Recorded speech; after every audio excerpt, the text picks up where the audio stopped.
happy. 47 years as a vet, and he's retired. Yep.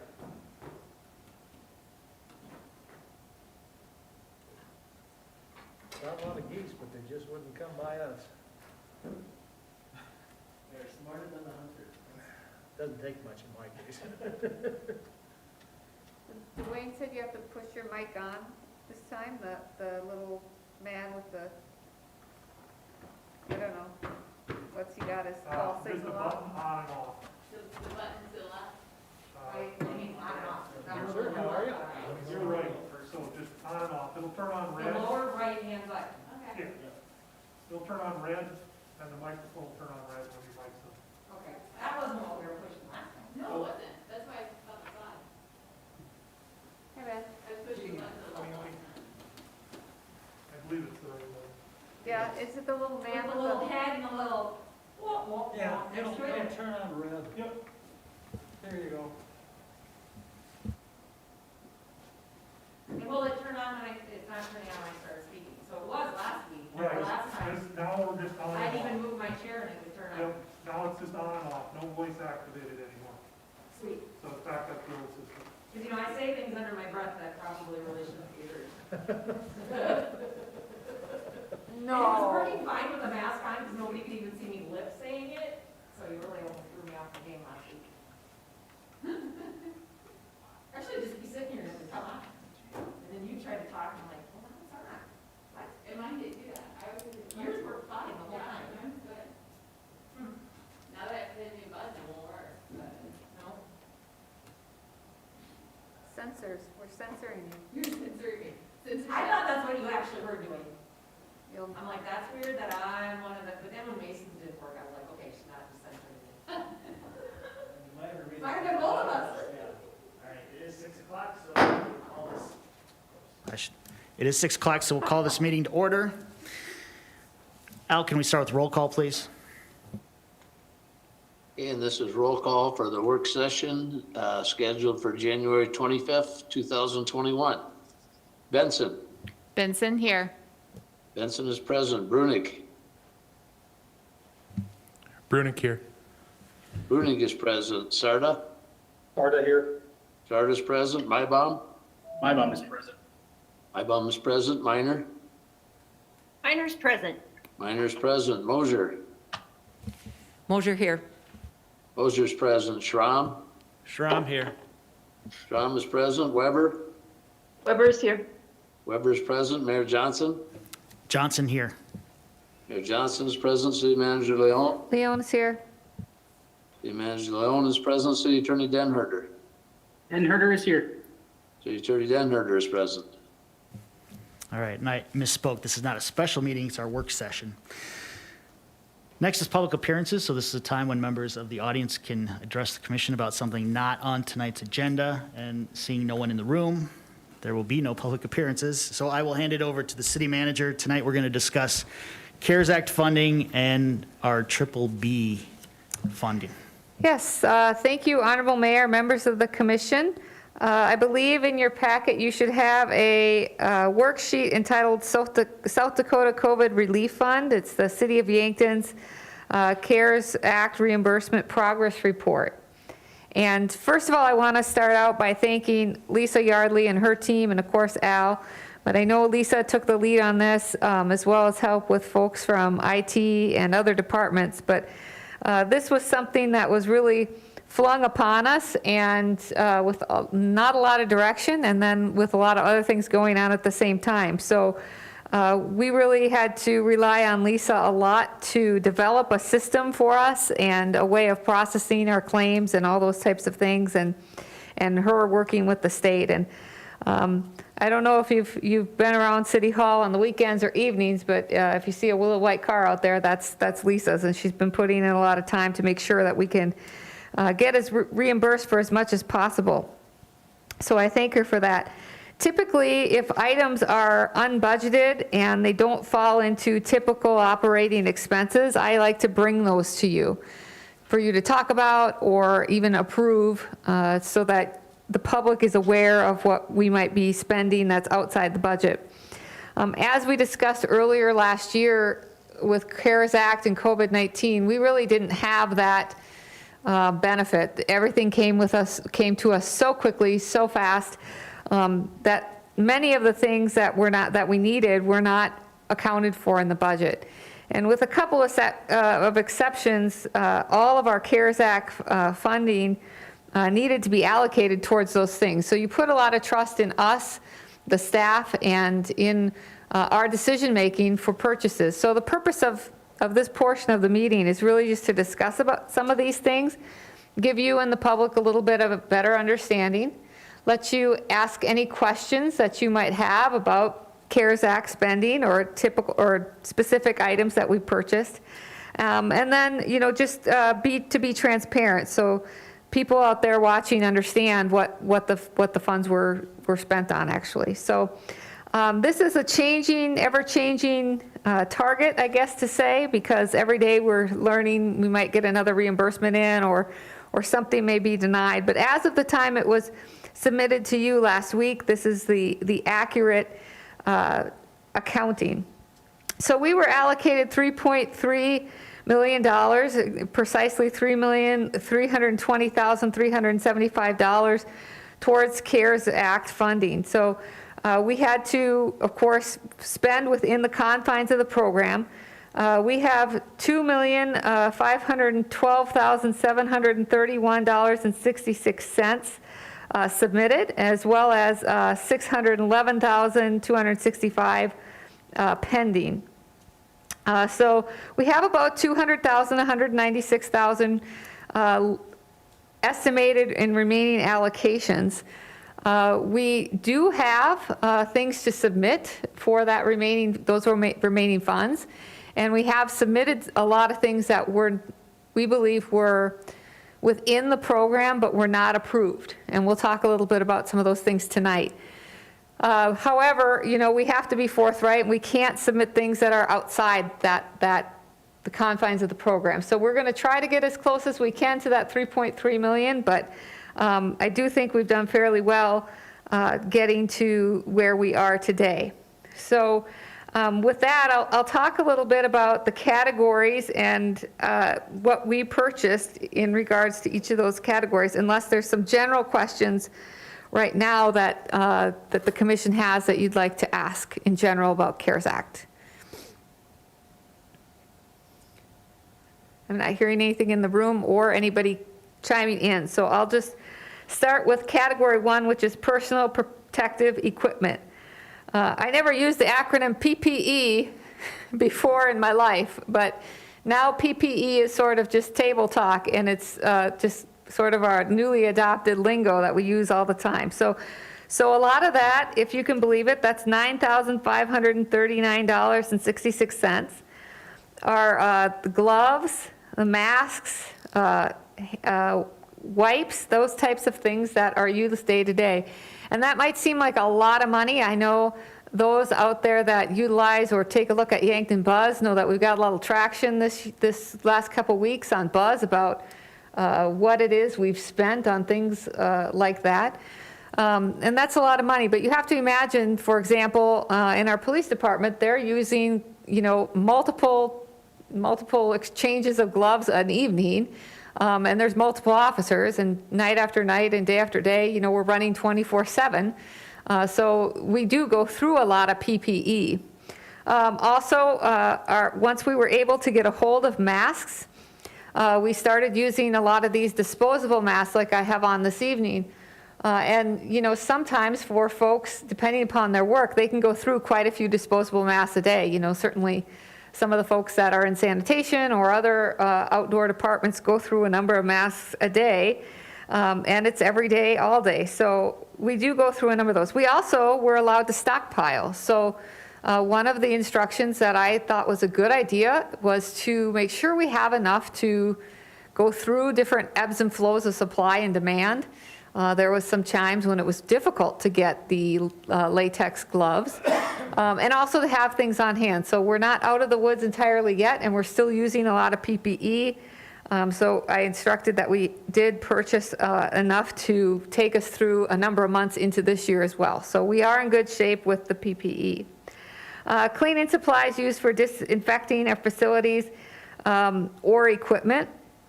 So again, that's close to $10,000, and, you know, people think, well, how much Clorox bleach can people possibly buy? But when you think about the amount of facilities that we have and the number of buildings, I mean, just in the Parks Department, for example, we have the Park Shop, we have the Summit Activity Center, the Summit Activity Center pool, we have the Huther Aquatics facility. Just in that one department, we have multiple facilities. We're also cleaning facilities multiple times per day, just as everyone is right now. So a lot of cleaning supplies for our facilities and for equipment. We've asked that people wipe down the interior of their vehicles, especially shared vehicles, and do the sanitizing of the vehicles, interior of the vehicles, as they come in and out, and different people exchange the vehicles and use the vehicles. So we definitely have a lot of need for the cleaning and disinfectant. And then the equipment to maintain the cleanliness. So some folks have maybe seen in our SAC the sanitizing misters that we've used. These are, I don't know, like I explain it like Ghostbuster units that you can put on and spray. They spray a sanitizing mist. We've done that periodically in our buildings. Well, always we've done it periodically in our buildings, but we've done that regularly now, especially when we've had an employee who's been ill or has gotten notified that they have been in close contact. We've done additional cleaning there. So we had some of those types of pieces of equipment before, but we certainly needed to purchase more, understanding how important it was to keep everything clean and disinfected. $2,241,076.59 towards payroll costs. So one of the things that we did have budgeted for and was eligible under CARES Act spending was law enforcement salaries and emergency personnel. So that includes our 2 paid fire positions, as well as everyone in law enforcement, also dispatch. So all of those salaries for that period of time from, I think it was roughly about March 17th until December 31st, were eligible for reimbursement. So that's great, because we did have a number of expenditures which were not reimbursed, and we will have probably a number of unforeseen expenses coming up. So it was nice that that was part of the program, and we had those submitted.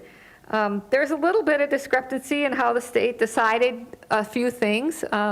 So we had a couple people leave or retire during this time, and in some instances, their total payout, meaning vacation, et cetera, was paid out. In some instances, no. So we're not really sure what that was about, but they made their call depending upon each submittal. So that's the biggest number there. We did not have any, obviously, we didn't have any costs about for hotel rooms or putting people in isolation. What we did is when people were ill, we isolated them at home. We were very fortunate, or I don't want to talk all past tense, because we could still have folks, and we still do have folks getting ill, but we've been very fortunate in that most of our illness in the city has been sort of in groups. So we have a few out, handful at a time here and there, and we've been able to cover for each other so we can keep people home. They can recover. If they have people at home that are ill, they can recover. And so we haven't needed to expend any money putting people in hotels or anything like that to isolate them. So we've been fortunate in that sense. We also don't have a public hospital or public clinic and those types of facilities. Some communities do, and there would have been a lot of costs incurred there, but we do not. So we did not have anything in that category. Costs incurred for COVID-19 testing. We do have about $15,000 there. So a couple of things in that. There are some tests that are called Sentinel tests that the state had made available. Those are for first responders only. So those are rapid tests, and we purchased a block of those so that we can test folks when they are exposed or when they fear they've been exposed, as well as the processing there. Also, we had to get a certain certificate from the state to be licensed to do that, which costs money. So we have those in City Hall. We've also partnered with the Yankton Medical Clinic and purchased a number of tests and processing for all employees. So As folks know, initially and sometimes throughout the pandemic, testing was hard to come by. And folks that needed to be at work because they were critical to our operation, like folks in water and sewer, for example, maybe had an exposure or were not feeling well, or they were around someone who was positive. And we just couldn't keep them home for 2 weeks because there wasn't anyone else to work. So to have the ability to get them tested and have some tests that we own and we could use for our employees was very beneficial to get them back to work. In some cases, we only have a handful of people in those departments. And, you know, if need be, we can shut down some departments that are non-critical. But, you know, streets, public works, all those, water, sewer distribution, we really needed to make sure we could get people back to work as soon as we could. So we still have tests available there, and hopefully we don't have to use them, but it gives us a lot of security to know that we do. Also, if we have a work group and somebody becomes ill, we can test the rest of the work group and get them back to work instead of after 2 weeks, maybe in 3 days. So that's been really, I think, a forward-thinking expense.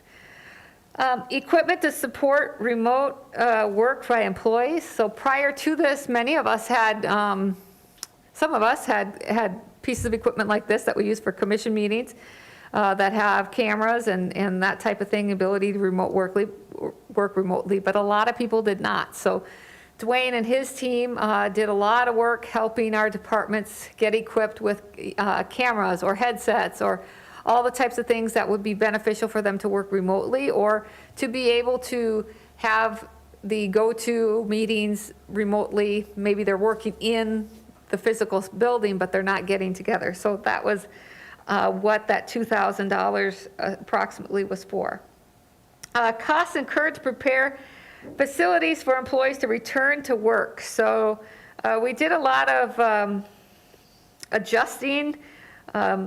Our building, fortunately, is not COVID-proof, but COVID-friendly in that a lot of us are separated and we have separate workspaces, but some of us don't. So folks like the library and the utilities department and some others, we were able to put plexiglass up to separate a little bit, not just separate them from each other, but separate them from the facing public. So that's worked out well so that we can continue to do business as safely as possible with the public. So we had some other reconstruction or deconstruction in some cases to make that more friendly as well. So that's what that amount is for. Purchases such as PPE, equipment, supplies to reserve for response to COVID cases, even if there have not yet been COVID cases in the jurisdiction. So I'd have to go back and double check, but some of those things that I mentioned before were coded to that line item for reserve items as well as future use items. So we can account for all of these, and certainly if anyone's interested in looking at what a detailed list of what everything is, we can provide it.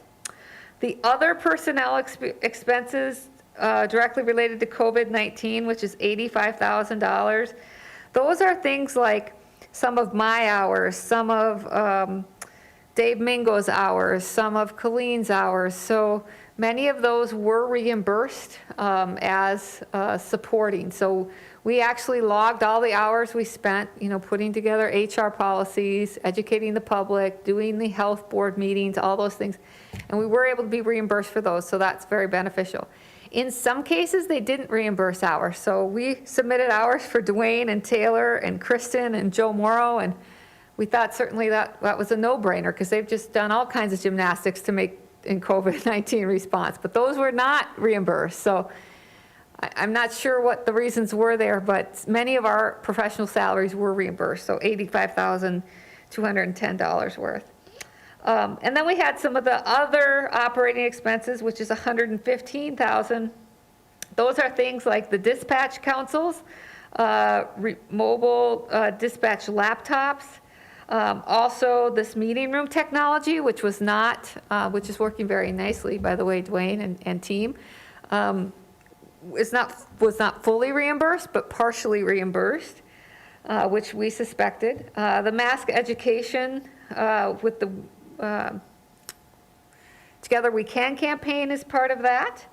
And then simple things like having a little rope divider to manage the line for election, those types of things, that equipment that we wouldn't have probably purchased in other senses. We did, like I said, submit a lot of things that were not reimbursed by the CARES Act, which we felt fell into the CARES Act. And I'll just tell you those just for your edification to know that we did spend city money on these. The Chronos, or time management software, we thought would be something that would fall into that, but it did not, so we will be paying for that out of city funds. We did a cell phone reimbursement for our law enforcement officers so that they could, some could work from home when this first hit and we didn't have all the PPE we needed. We wanted to make sure that we staggered them and gave them the capabilities to return calls to folks and respond to folks from their cell phones. That was not reimbursed. Some of the laptops for the police department were also not reimbursed, so not sure why that was.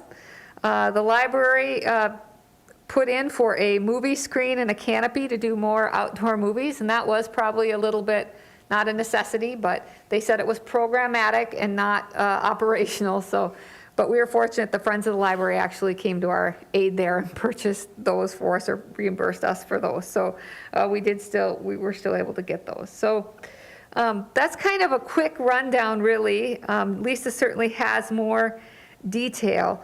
But I did want to just give an opportunity to have this discussion and talk to you all about that.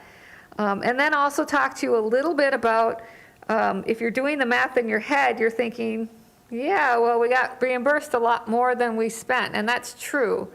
I'd like to be really careful, as I've mentioned to some of you, about thinking we have extra money. I think the years ahead, we will probably see funding for projects come down the line. We already heard about a second stimulus, and that's great. I think we'll see the ability to do more infrastructure projects and be able to have low match or even no match opportunities.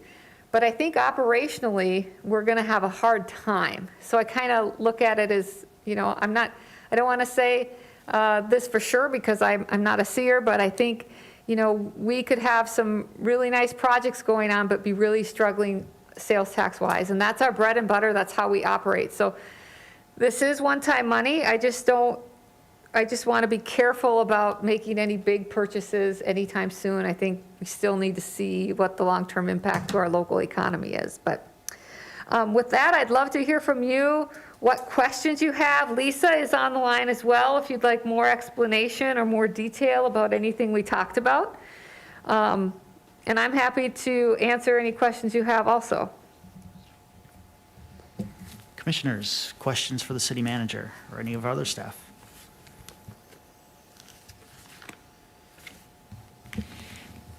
So on what we've already submitted, when do we anticipate that we'll find out the final outcome on that? Or when do we anticipate we'll have our final funding account number?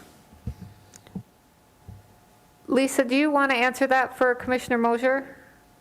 Sure. Hello, City Commissioners. Good evening. All payroll requests are due by the end of January. So I expect a final number within the week. So the state will have a better, accurate number of all their reimbursement in February and be able to give us more information then. As of right now, we have gotten paid for that authorized payment.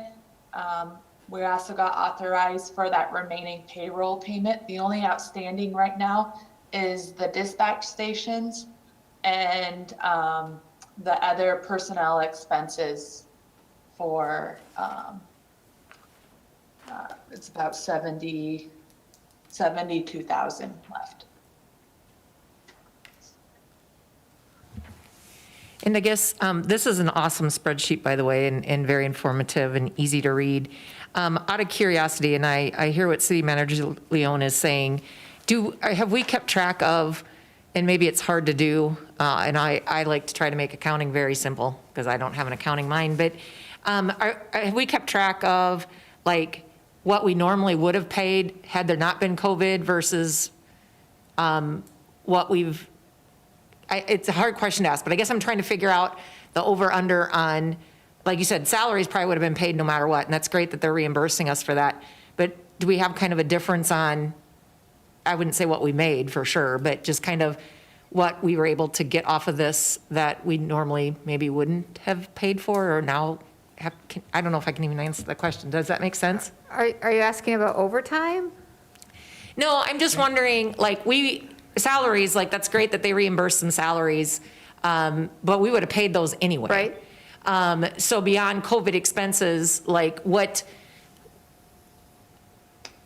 do we track what would have been expenses no matter what we would have had COVID or not versus what we actually then spent that was related directly to Well- COVID? Because I'm kind of curious on that too. Yes and no. I mean, we track those, but Lisa and I had this conversation this morning, if I'm understanding your question correctly.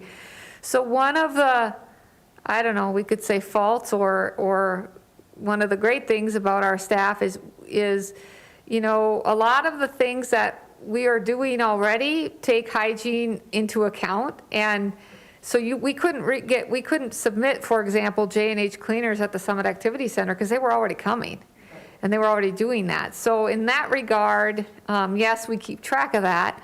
But really the things that I would say that we expended were sort of the over the top things that we weren't doing before. You know, we did do thorough cleanings, you know, particularly like when we'd have a big group of people, like an election or something in the gym of that nature, but we weren't certainly sanitize misting the city hall, you know, on a regular basis or anything like that. So, but I don't know that, I mean, we could probably put something together. It just might be a little hard to put our finger on exactly. One thing that I might add is, one of the things about the CARES money specifically was we weren't allowed to submit for reimbursement for anything that was already budgeted, with the exception of payroll. So really where you would probably start is payroll minus those expenditures that Amy listed that we didn't get reimbursed for, meaning the state said, nope, that's not eligible. So it'll be somewhere south of the estimated payroll number. That's perfect. That's what I was looking for. So that makes sense. Thank you. Yes, this is a reimbursable fund. So everything we've been reimbursed besides salary, we have receipts for, we've submitted for. The thing we would have to be careful of is those COVID-related receipts that have been denied. Right, so there's some things that were approved in one department and not the other. So, you know, they've already been purchased, we can't take them back or what have you, but for whatever reason, you know, we've expended those funds. You know, we do have obviously some revenue coming in from the salaries that we understood we were gonna pay anyway. So it's nothing extraordinary, but Lisa's correct that there are some things that weren't reimbursed that we thought would be. So, and some of those things, you know, some of the bigger items we came to you and talked to you about, the meeting room equipment, for example, was one we thought the entirety would be eligible and is eligible, but they didn't pay for the entirety. So there is some expense there. And I think that was the important part, like you said earlier, for the public to understand. This is not $2+ million that we have just sitting around that we can spend on something else, because it had to go directly towards COVID expenses and stuff we would have purchased. Actually, where it saved us is we would have had to purchase this anyway. Right. And it saved the city budget from us having to find another $2 million. So I think that's good and clear to understand. So thank you for that. Correct. And you know, our general fund will look a little bit plumper this year because of the money that came in from the salaries. But yeah, I just think going ahead, we just don't know what the future can bring. And I think Dwayne has told me this hundreds of times, it's best to keep our powder dry.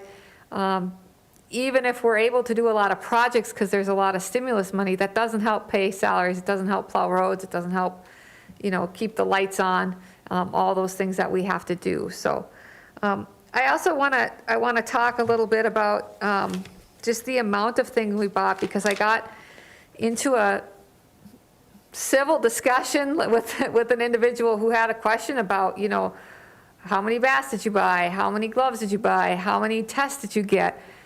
we did the best we could with the information we had. So we do have an ample supply of some of these products. And we didn't know exactly what we were going to need. We still don't know what we were going to need. I hope we don't need any more tests. I don't think that's going to be true, but I had hoped that that was the case. But we did the best we could with the information we had at the time. Could we end up with enough plastic gloves to last us 10 years? I hope so.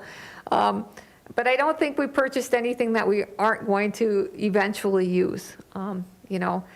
With maybe the exception of the COVID tests, if they have a expiration date, I think, all of the stuff, it might be a matter of storing it, but I do think we're going to be able to use it. Even the construction materials, if we're able to take plexiglass down and that type of thing, we know from our experience that our city staff, they're good at what do they call it, upscaling or upcycling, I guess they call it. So once we're done with something, we never get rid of it, really. It goes through all kinds of different hands before it's surplus. So we'll make use of what we do have. So, and we're happy to show if anyone has a question about what we bought or the receipts, we're happy to disclose them as well. And I've talked with Lisa about once we have the final accounting, putting that on our website. It's not a secret, people can see what that is and ask questions about it, just like the budget. I mean, it's, to me, it's public, all public money, so it's everybody's business.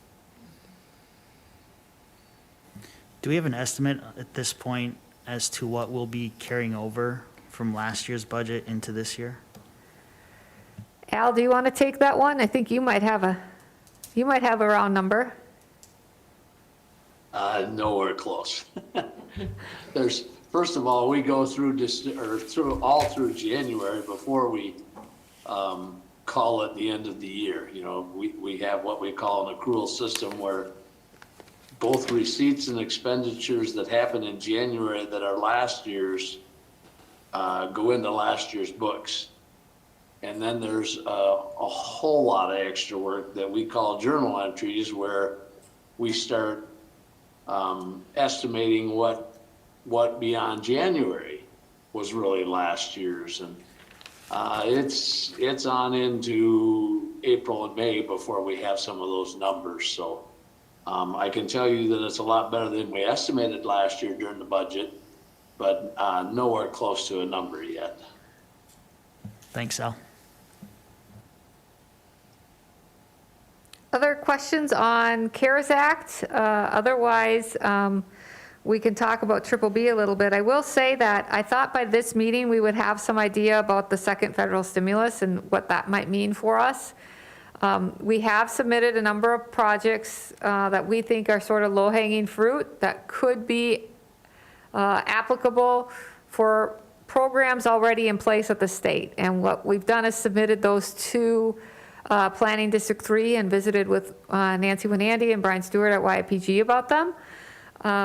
And Greg Henderson has just kind of put us in a holding pattern to let us know when he knows about any potential programs. So we'll certainly take a look at those, but I don't have anything to report right now, or if there's any local assistance, I don't know. But I think Lisa needs a little bit of a break anyway from all this, so it'd be nice if we have a little bit of a breather here as we go into our budget season before we need to start addressing any other new programs. Before we move on, can you tell us how much we contributed towards the Together We Can campaign? Because I've gotten a handful of calls about that. Yes, I believe we talked about 15,000, but the last accounting that I saw was 14,600, I believe. It could be 14,400, but I believe it was 14,600. And, that included the radio ads, some newspaper ads, as well as the publications for the mask ordinance that were required by law to do. So we accounted for that within that $15,000. And that was all reimbursed by CARES Act. So there wasn't a portion that came directly from city funds. It's all public funds, but not from our operating. Thank you. Sure. Any more commission questions before we move on to the Triple B discussion? This is Commissioner Mybom. I do anticipate the city commission having an active role in communicating to our citizens when it is that our local economy is, quote unquote, open for business, I suppose, essentially without restrictions, pedal to the metal, that kind of thinking. But when that time comes, I do think it will be important to share the data that will have helped us arrive at that conclusion. And I think one of the tough data points that we'll probably have to arrive at some way or another is going to have to be, a percentage of our population that we think has contracted the SARS-CoV-2 virus, maybe didn't even know about it, but essentially they have the antibodies. So the seroprevalence, I think, is what it is. So like category number 7 here, where it talks about the testing, including serological testing, I'm just going to throw this out there because, if we even just think of our own employees here at the city as an example, a couple hundred employees, just to understand, perhaps as a representation of our larger population, if there might be a usefulness in investing in an actual, over the course of, let's just say, 1 or 2 days, a program based entirely on determining if, a certain percent of our employees have developed the antibodies to help give us a better understanding of perhaps the larger county that we live in.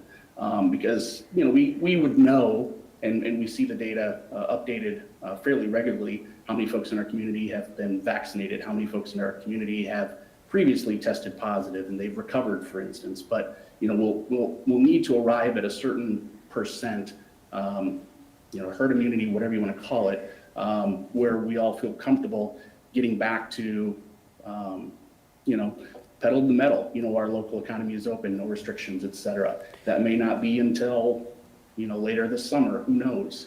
But that unknown, based on how many folks have actually developed the antibodies already, what percent of our population can we then build into that model? I just wonder if there's the potential for us to have money that we can be reimbursed for that goes towards perhaps a program where we offer that to all of our employees, just to give us a better understanding of perhaps the a baseline that we can extrapolate throughout the county and make a better decision when that time comes, and have it be based on data that we feel is representative and reliable. Sure, I'm happy to visit with that about with you, Commissioner Maibaum, or with the full commission if that's something they're interested in. I would need to seek a little bit of medical advice, as I'm not entirely sure the duration of the antibodies. Yeah, I have to talk to somebody a lot smarter than me to know that, but that's a consideration. Also, fortunately, and I just feel absolutely blessed about this. Many of our employees have been vaccinated because they're first responders, so we might have to take those out of the equation. And I just so grateful for that. Weight off my shoulder there to know that. But and then I know how many employees we've had that have contracted the virus. And we still occasionally hear of somebody who goes to do a procedure or whatnot, and they come back and they say, I didn't even know I had it. I just let you know I have the antibodies. And so we kind of add them to our running total.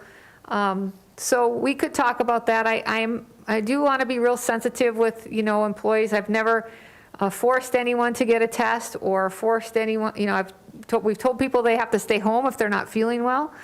We've always encouraged testing, and fortunately our employees have always been really willing and open to test. But I have to look into that from an HR standpoint about saying, hey, to get the data. But the other way we could look at that maybe is to go back and revisit the wastewater testing that we did early on, not reimbursed, by the way, by CARES Act. But I just really thought that one should have been reimbursed. But maybe that's a good way to understand and extrapolate data. But we should have a longer conversation, but that might be a good way to look at it as well.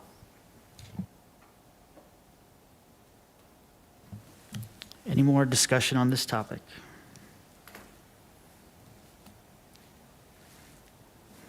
Okay, let's move on. Okay. We got this fancy new microphone. I've got to learn how to use it. I just wanted to share with you a little bit of information about the Triple B. And I also wanted to say if in the future we're going to have to call it the BBBM, if it's going to be the bed, board, booze, and marijuana. I don't know, but I thought that was funny. Okay, but from now, it's just the BBB, bed, board, and booze. And I asked Dwayne if he could plug in, Dwayne and Al have been helping me, if he could plug in what we've spent, because as you know, you approved to do the facade program for 2021, and then actually do the makeup year as well. So we have 60,000 there. We also have, I wanted to plug in, you can see what's highlighted there, the remainder of the Missouri River Corridor. If some of you have been on the commission long enough, you remember we approved an additional 25,000 other than the regular 2,500, and we haven't expended all that. We've gotten a partial invoice from them, but I'm keeping that on the plan because I think that they're still going to request that. Also then the additional 10,000 for the match to the Guppy Grant program and the program at the center for the Huther Family Aquatics Facility. So, and you didn't have the benefit when you were looking at these numbers to know where we came in in 2020. So you can see there our total expenditures are estimated for 2021 at $719,923. Now, we don't usually always spend everything that's budgeted, but in many cases, these look like what's being allocated will be spent, and most of it will be spent. When you go to the bottom of the spreadsheet, you can see what the estimated revenue is to be in 2021, and then what our ending balance is. So we are still deficit spending, but we do have a balance. So I kind of hope that Charlie would be here so I could show him, but I'll call him or I'll send this to him because I want him to know that we're going to be okay. But we do have to look at this and give it some discernment as you look forward in future years. Now, in estimating what the Triple B is going to do, we don't know. So you see there on your spreadsheet that we have percent of 2019. So we're estimating that in 2021, we will get 95% of the revenue that we had in 2019. So we went a year backwards from last year, because last year we think was an anomaly, and we went to 2019. So we think we'll be doing really well if we have 95% of the revenue that we had in 2019. And then in out years, we show stabilizing then 100% of revenue from the same revenue we had in 2019, and then projecting out into the future. That is, I think, very optimistic. I know it contradicts what I just got done telling you about sales tax, but I did want to show some positivity and that we're, encouraging our community, and we feel that, we are going to grow. The out years, we can always adjust as we go. But I did want to show you that so you can understand what our fund balance is today, right now, and what we estimate our revenue to be, and what we estimate our expenses to be. So we plan our revenue this year in 2021 at 636, and then you see the expenditures at 719. So I just wanted to let you see this spreadsheet, talk about it with you. We're not near yet doing a budget, but I think it's valuable to do kind of a touch-in once in a while, especially since last year was so volatile, and we really got nervous, so we really pulled back what we estimated we would have. So Triple B is still down as well, just so everybody is aware of that. I think about year end, I think it ended 5 or 6%, or was that a little bit low? Yeah. Oh, okay, 6.74, so still down a bit from where we had been. Commission questions about the presentation? And even if you have questions about any of the line items, because I know some of you haven't looked at this as often as others, so, if someone needs a refresher on, what the funds are used for.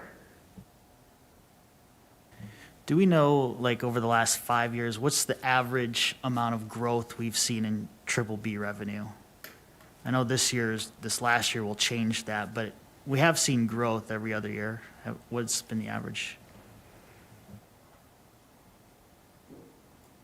I hate to take a guess off the top of my head. It would probably vary anywhere between 1.5%, and I think we probably has been as high as maybe 6. There has been a lot of volatility, especially if you look at it in a shorter period of time. We had a pretty significant audit that showed up in 2019 that made a big difference at the end of the year. One of the things that I looked at that was an indicator that made me a little bit nervous is when you start looking at the bid revenue. We don't have all the revenue in yet for 2020, but it looked like we would be down about 1/3. So, and that'll be, motel stays directly. So that number made me a little bit nervous. When you start to extrapolate what kind of long-term impact that might have on the local economy, I think we all have to be a little bit cautious about what's that going to do to the restaurants and some of the other businesses that rely on that tourist traffic or the stays in the community. We also had a lot of events this year that didn't take place, so will those come back this year or not? I don't know.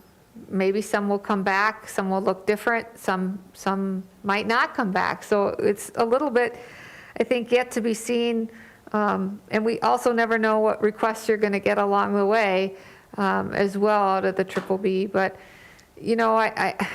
it's really tricky to predict for a community like ours, because I've just in talking with people, I've heard a lot of people say, I'm actually doing more shopping locally because I don't want to go to the Sioux Falls or bigger areas. I want to stay here, and I'll probably just keep doing that because it's now my habit.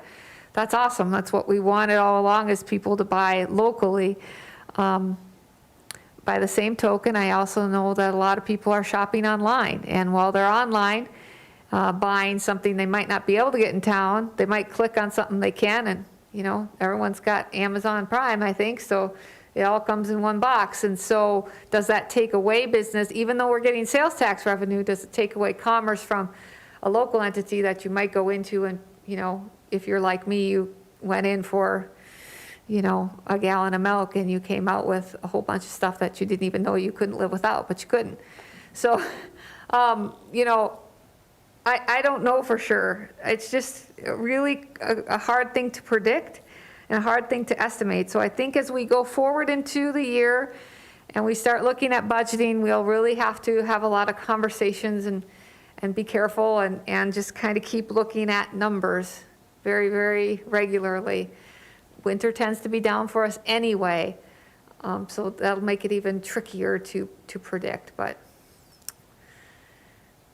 I don't know. I wish I could give you a better sense of where that is. I am seeing that Yankton is doing better than a lot of the first-class cities are. So some of the really big cities are hurting a little bit, and I think that's because some of the smaller cities were helping their sales tax along.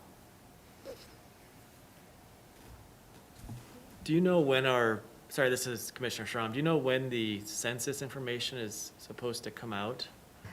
David Mingo, are you out there in listening land? Here, and we have been in contact with them on a regular basis. We're in a map reporting period right now.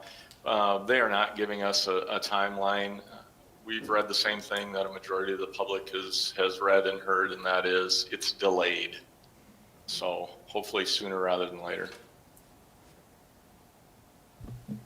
Thanks, Dave. I'm just, I'm feeling bullish on our sales tax and growth in Yankton just from what I'm seeing from my work. And so I'm encouraged by the fact that we were only down 7%, considering how terrible the hotel industry has been nationally. But, so this is, and I appreciate, Amy, the showing what 95% of the estimated would be. Because I think we can show some support for our small businesses by encouraging them that things could get better. And I am bullish on that. So I think it's encouraging, and, 2 new restaurants are opening up downtown, or 1 has already opened up. Those are some things that are encouraging in a time when you don't think of opening a new restaurant when you're in a pandemic and you can't go easily eat together. So I hope it continues in a positive trend for us. Well, and I think there's things that, some things are probably more is happening of than maybe wouldn't happen before. So maybe, a trip to another community for a meal isn't happening, but maybe more takeout, Hy-Vee Chinese is happening, or, pizza nights here in town or something like that. So I also think there's a lot of home improvement going on. And I think a lot of those things, fortunately, we have, the ability to buy those supplies here in town. I think a lot of that has gone on. I think a lot of people are looking at what can we do right here in town for entertainment. People probably don't stop,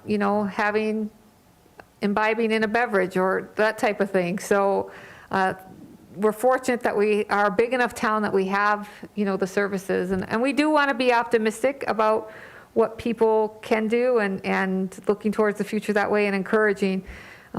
So I'm trying to be optimistic and realistic at the same time, because I do also think we're going to come into a time where we're going to have some inflation, and people are going to have to spend more of their dollars to make the same purchases. But we'll see what happens. If I'm wrong, I want to be wrong on the conservative side and tell you guys that I'm a terrible predictor and we have all kinds of money and we just need to spend it.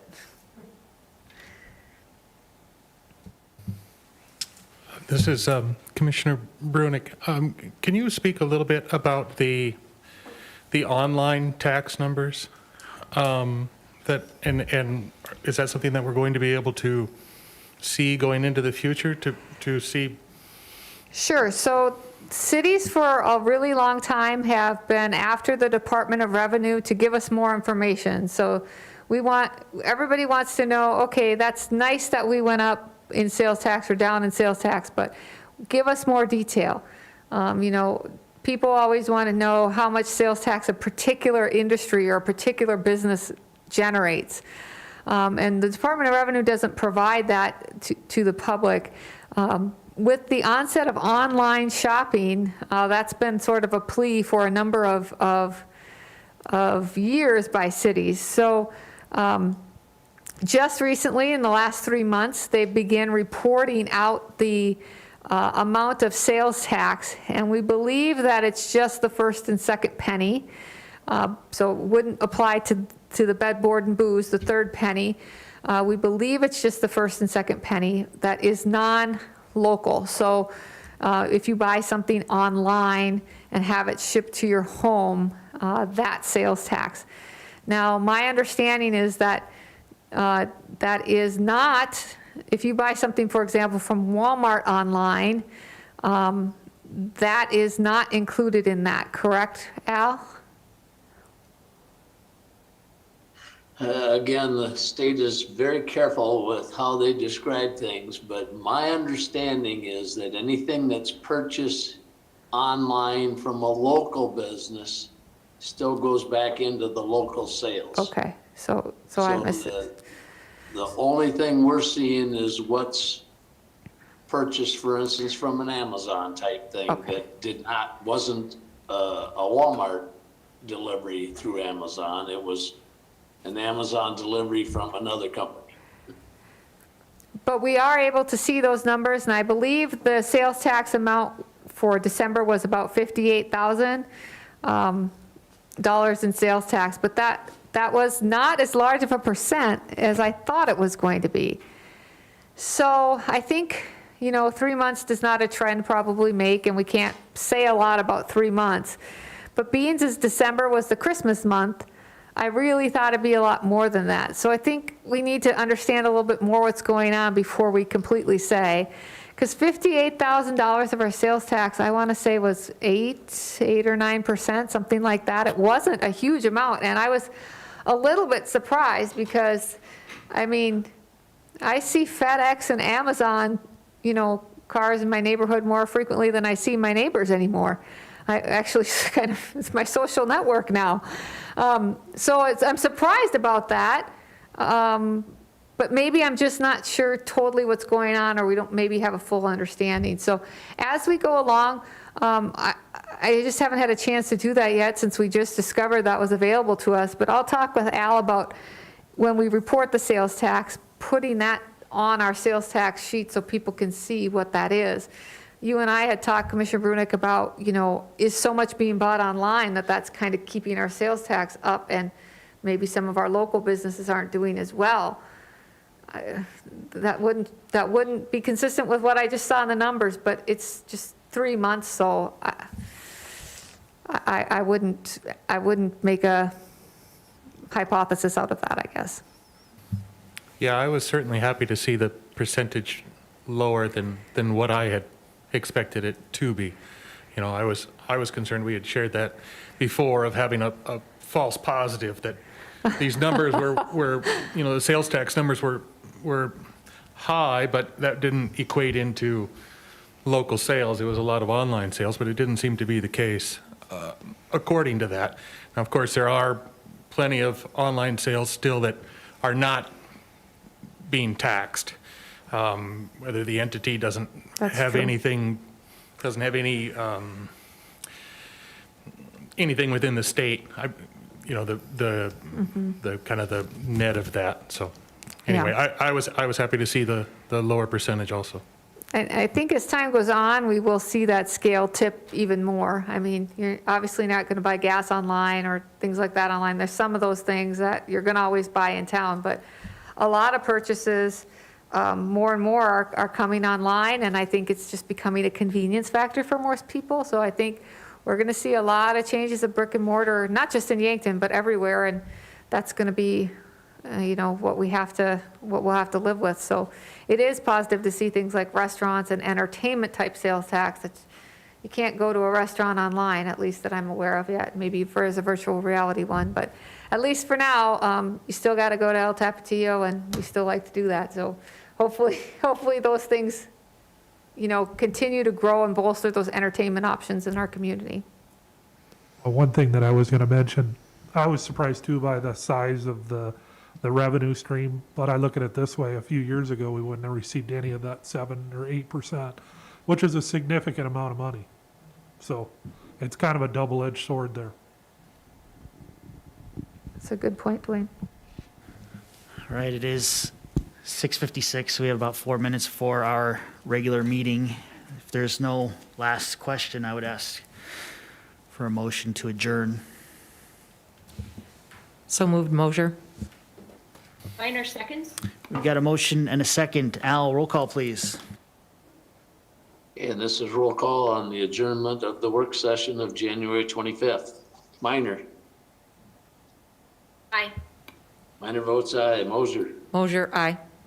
Mosier votes aye. Schramm. Schramm, aye. Schramm votes aye. Weber. Weber votes aye. Weber votes aye. Benson. Benson, aye. Benson votes aye. Brunick. Brunick, aye. Brunick votes aye. Sarda. Sarda, aye. Sarda votes aye. Mybom. Mybom is aye. Mybom votes aye. Mayor Johnson. Johnson, aye. Mayor Johnson is aye. Motion to adjourn passes 9-0. All right, we will adjourn for a few minutes until the regular session.